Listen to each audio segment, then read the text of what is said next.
pretty cool. Hello. Hello. Hello, everyone. I am Kristen Anderson, and this is Lorraine Anderson. my mama. The mama. My mama. Okay, so we are going to talk about some fun stuff.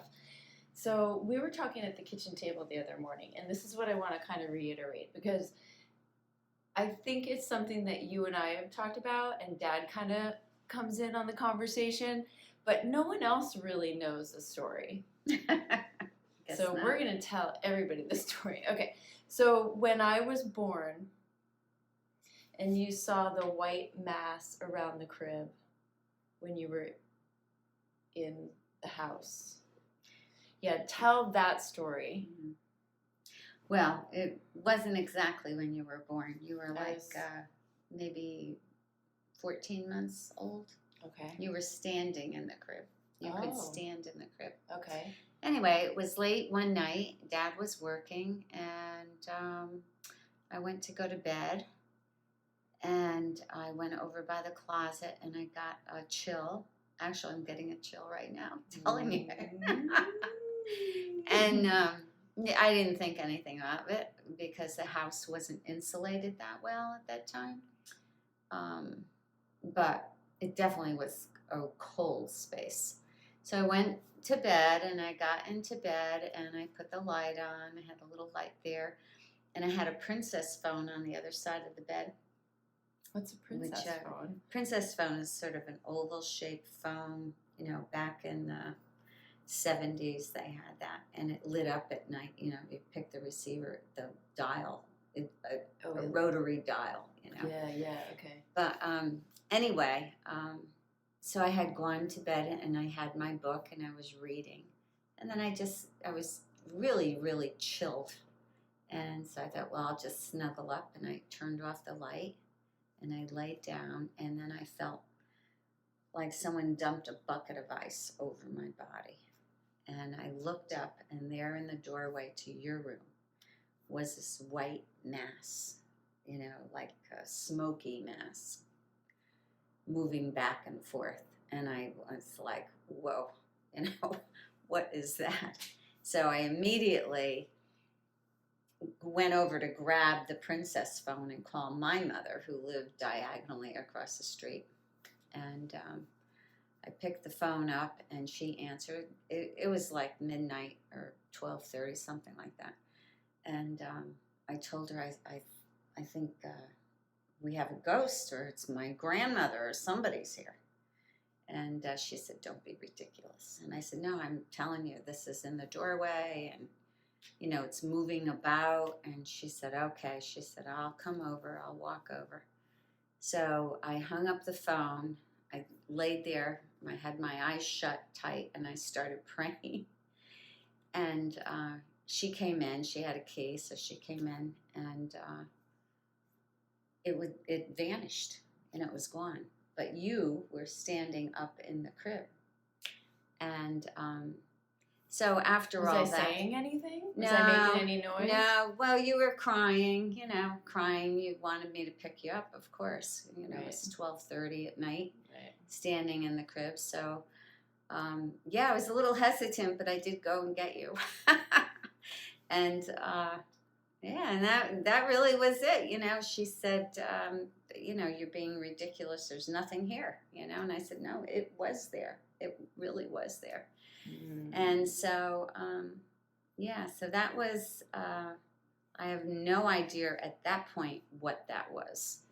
But, how long had you been living in that house when that happened? Oh, for a while. I don't really recall. And was that the first time? That was the very first time I saw anything, yes. And then after that, you know, then I noticed some things happening, you know, like on occasion the TV would go on, but I didn't really relate it to that. I just thought, you know, maybe I didn't turn it off, or, you know, maybe something happened, but then one night, Dad worked really late. He didn't get home till like 2 in the morning.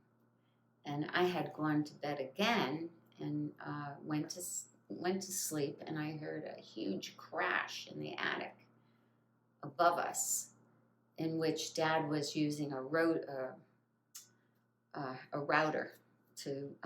He didn't have a workshop, so he used the attic, and there was sawdust all over the place. Mm. But anyway, I heard it crash, and like a trunk dragged across the floor, and I thought, oh my gosh, there's something up in the attic. Well, anyway, Dad came home, and I said, you got to go upstairs. Right. It was just a hatchway. There was no stairs to it, so you had to open it and push it over. And he said, why? And I said, like he had to move the whole thing away, and ladder up there, and then get a ladder. So anyway, I told him that. He says, oh, I'm not going to do that now. And I said, yeah, you need to do it now. He says, don't be ridiculous. There's nothing happening here. Mm-hmm. So he says, I'll do it first thing in the morning. I said, oh, all right. So we both went to bed to sleep. And then again, with him home, crash, and the thing dragged across the floor. He heard it. And he said, wow. He said, there must be a squirrel or something up there. And I said, a squirrel? I said, really? There must be a real big squirrel up there. And I said, well, you need to go up there now. And he says, you know what? No, I'm not going up there now. And we both pulled the sheets over our head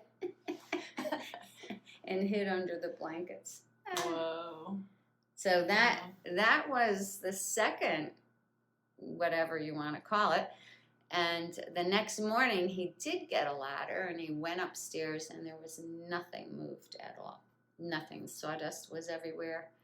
There was an old, it wasn't even a trunk, like a piece of plywood, a beam, but it wasn't moved at all. Mm. Nothing was moved. Mm. And there were no, tracks in the sawdust? No tracks, nothing.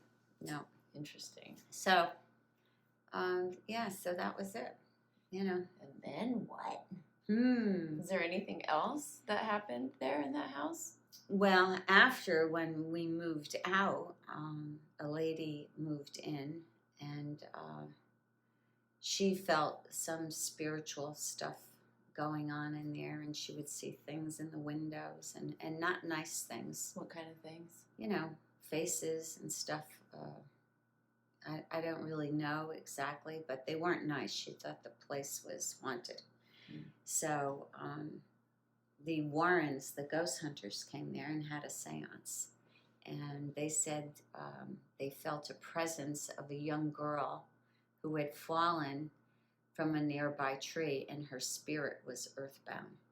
Mm. So, and they suggested, releasing of the spirit. So, they had their little seance there. We were not living there at that time. This other lady was living there. And, the rest is sort of history. I surmised that they got rid of that spirit. However, I'm not sure, because after when she moved out, my brother moved in and redid the whole house. But tell me about her name was Judy, right? Mm-hmm. So didn't Dad say that when Judy left, she just left everything and left the house because she was so freaked out? He said that. Yes. Right? Yes. Yeah. So that's what happened. She left. But she was so scared. She didn't pack up and leave. She left and left all her belongings. But what she saw was different, I think, than what I saw. Right. I saw, if you want to call it a gentle creature thing. It wasn't real. It was scary to me because it was a ghost image, but it wasn't an evil image. Right. Where she saw evil images. And I don't know, she might have brought those with her. Maybe. I don't know. What about the horse head? Was that Dad? That was Dad. I don't really know the info on that. Right. He said that she saw a horse head in the bed all covered with blood. Yeah, some crazy thing. Yeah. But I don't really know. And she saw things reflected in the panes of the windows. She saw, images of, evil things, like devils and stuff like that in the windows, looking in at her. Mm-hmm. but Interesting. yeah. So that was really the ghost story. And and one other thing, a friend of mine came over, and of course I was sharing this with her. And we were sitting in the kitchen, and the TV went on. And she said, after I told her my story, she said, your TV's on. I said, oh, yeah, I know. It goes on all the time. So, And it I came said, on I as said, you were "Don't-" telling the story. Yeah, I said, don't worry about it. That's my grandmother, and that's what I really thought it was, my mother's mother there. And now it's making me recall another thing. There was a long pantry-like kitchen there, and sometimes when I would be doing the dishes there, I would hear things in the other room, but sort of like, you heard something and you don't know, but there's nothing there kind of thing. Right. But that was all the time. So they do say that presence has to have the energy from a young child, in which you were the baby. Right. To manifest. And so I just attributed it to that. And of course, we moved out, and this other lady moved in, and she had a bad experience there. So I'm not quite sure. Then my brother redid the house, and other ghost hunters came from Rhode Island, and they wanted to have a seance there. But they were very disappointed that the house was redone. It was all gutted and remodeled. And they did not feel any presence there then. Interesting. So, but it's not to say it's not there now. Who knows? Right? Yeah. Right? Yeah, because I feel like even if you renovated a house, like you moved a wall, that, it could have been a field there before and no house at all. Mm-hmm. Well, the tree that this young girl fell from supposedly was right outside that front door. There was an old apple tree. And there was an elderly woman, Mrs. Smith, who lived on the street. She was like in her early 90s. And she had no idea of a tree being there since she was alive. Oh. So it could have been back in the 1800s, an old tree, where this girl fell from the tree and was earthbound. And she was never released. Yeah. So she was stuck there. So that's that story. Did you ever go and look for old pictures of that area? I never did. No, that house was an old garage. When my grandmother owned the property, that back part of the property was an old garage. And when my parents got married, she gave them that land. And my father converted it into a house. Okay. And that's where that house came from. An old garage. Interesting. Yeah. There's actually a hole in that floor that goes, it was like an oil pit where you drive your car over and you change your oil. That's scary. Yeah. I mean, it's all sealed up, but it was there. Yeah. Well, that's interesting because a lot of stuff I feel like goes on in garages. It's not a house, it's a garage. So who knows what went on in there before it was a house? Or I don't even know who owned it. That would be fun to look up, actually. Who owned it before. It was my grandmother's summer home. She was a harpist and concert pianist in New York City was her studio, and this was their summer place. And, I have no idea who had that property before, but that would be a great to find out. Great history learning of the land. You could probably go to the town hall and pull those land records up. Yeah, maybe. I don't know, documentation. Converted to digital at this point, but maybe, yeah. So I know my grandmother had that house. My mother was raised there just about. So interesting. Yeah. So there you go. There's the ghostly stories. Perfect for October. Yes. It's always fun to hear about those things, but too bad you didn't go up there and see a really big squirrel. Mm. in the attic. Yeah, that was very scary because the noise and you could hear it drag across the floor, and yet there was nothing moved. Nothing moved at all. But you personally never saw anything that had like a face or a body shape.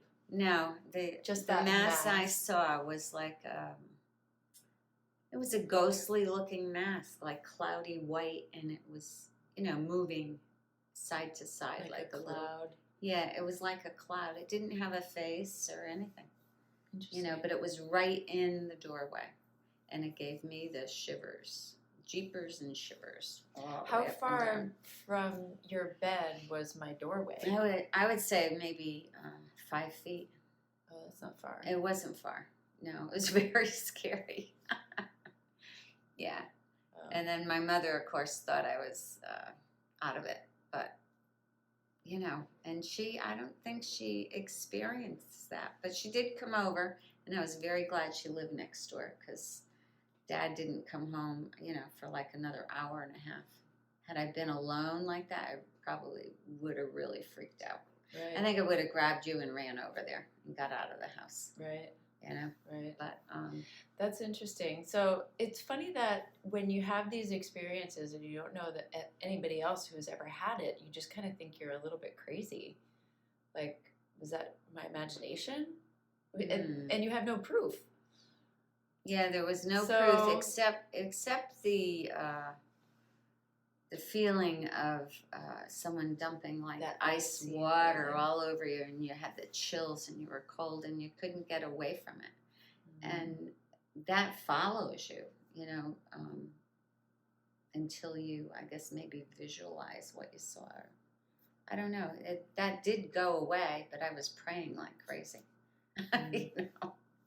And for the longest time after, the closet, I was afraid to go near that closet because it was like a lean-to. It was like that part of the house was like a salt box, and it went down on an angle. And there was, because it was a garage, it had a raised concrete shelf going around it, and I would keep shoes and stuff on that shelf. And but it was a weird closet that, was in the back of the house, and it was creepy, very creepy. Not like a closet today. Not like California closets. No, not like them at all. So well, that's crazy. Fun. Yeah, so it's a fun little ghost story. It is a fun ghost story. And a true Connecticut ghost story. It's a little one, but it's a good one. It's a gentle one, and not one, as I've read a lot of other ones. I'm glad it was a gentle one and not a crazy one. Right. Some, not what happened to Judy. Yeah, yeah. And, I think when you have a seance in a place and you're calling on spirits, you have to realize not only can you get good spirits, but you can contact bad spirits. And if you're open to it, they can take possession.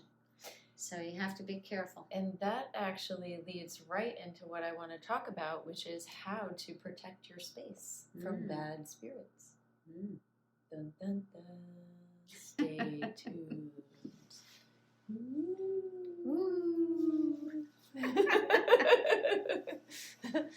Next time we'll talk about how to protect your space so that you don't get bad spirits. Or if they're there, you chase them out.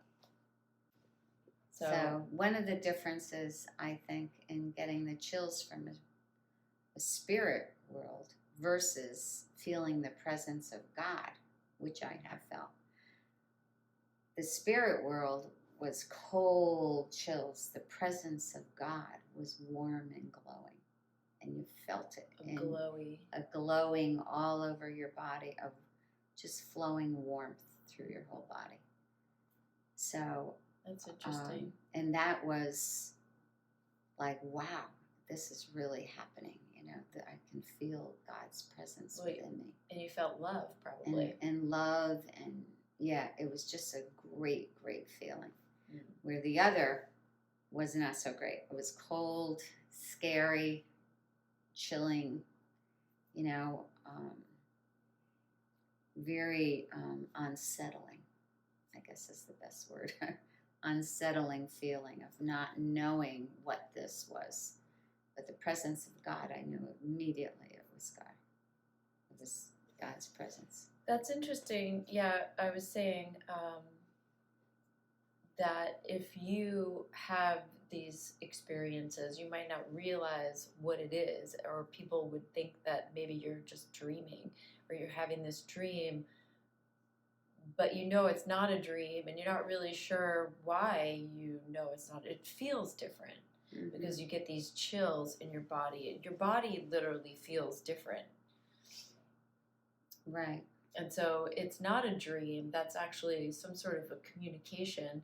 Like when the garbage man came to me and he had a garbage can, and he told me to get out. I was staying at my friend's house in her daughter's room. Her daughter wouldn't stay in that room because she was just scared to go in there. Mm-hmm. And so when I spent the night in there, this man came to me and it was like, get out. But this was an actual person with features and a face. He had on a blue shirt and he had this garbage can and he pushed it towards me and yelled at me. Mm. And right then my whole body just got the tingles and I just kind of woke up. And that's when I was like, whoa, no wonder she doesn't want to sleep in here, the daughter, because she's probably feeling that. Mm-hmm. And everyone's, dismissing it and thinking, oh, you're just having a bad dream. Mm-hmm.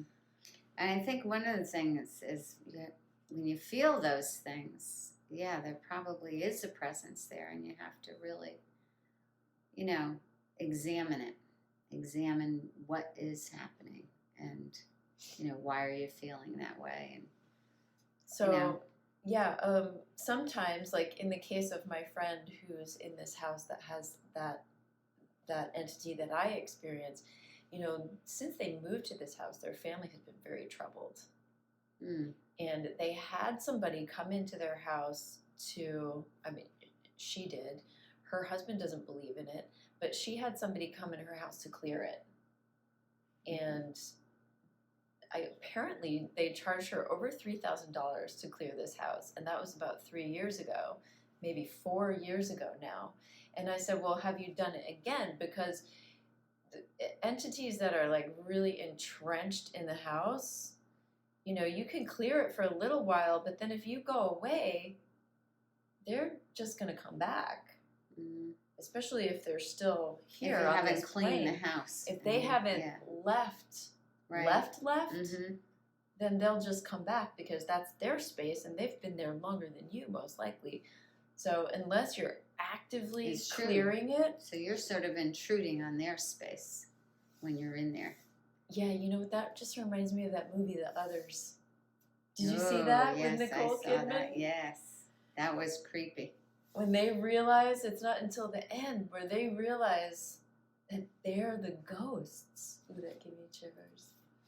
They were the ghosts. They were the ghosts. Yeah. They thought other people were intruding in their house.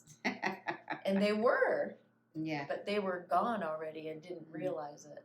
Yeah. And I think that's what happens to a lot of, like the girl falling out of the tree. Mm-hmm. That's like a sudden death. Sudden death where she was yelled at for, according to the warrant, she was yelled at by her parents or whoever saw her. Instead of comforting her and, saying it's okay, honey, or whatever, showing love, they said, like, what were you doing in the tree, blah, blah, blah, you shouldn't be doing that. And when she passed earthbound. So her spirit wasn't able to release. She got stuck. So that's sort of, in itself, sort of crazy on how we handle certain things, which is our human nature. You think, what did you do that for, kind of thing. But, so something to be mindful of. Yeah, be more loving and compassionate. That could be detrimental to somebody. Yeah, just some little, not really little, but, you think it's little, but it's really a big thing. Yeah, Yeah, the words we say are very powerful. Mm-hmm. That's for sure. That is for sure. Yeah, they say your Start over my head. what is it? Your tongue is, a split tongue. It can, zap, zap people, and really injure them without you even realizing it. You think maybe it's cute or something, but you can really injure someone's whole spirit without meaning to, but deliberately. I think you don't mean to do that, but right. Words can really hurt. Yeah, more Some so. people do mean it. Yeah, some people do, but Just stay away from those people. Yeah, that's true. Stay away from those people. Yeah. So we'll learn how to clear energy next time. Yeah. Okay, that sounds good. Right? I'm looking forward to it. Me too. Yay. You protect yourself too. Yeah, protect yourself and your space. Stay tuned, people. Bye. Bye. Please like, subscribe, and turn on notifications. We will see you next time on Most Amazing Woman.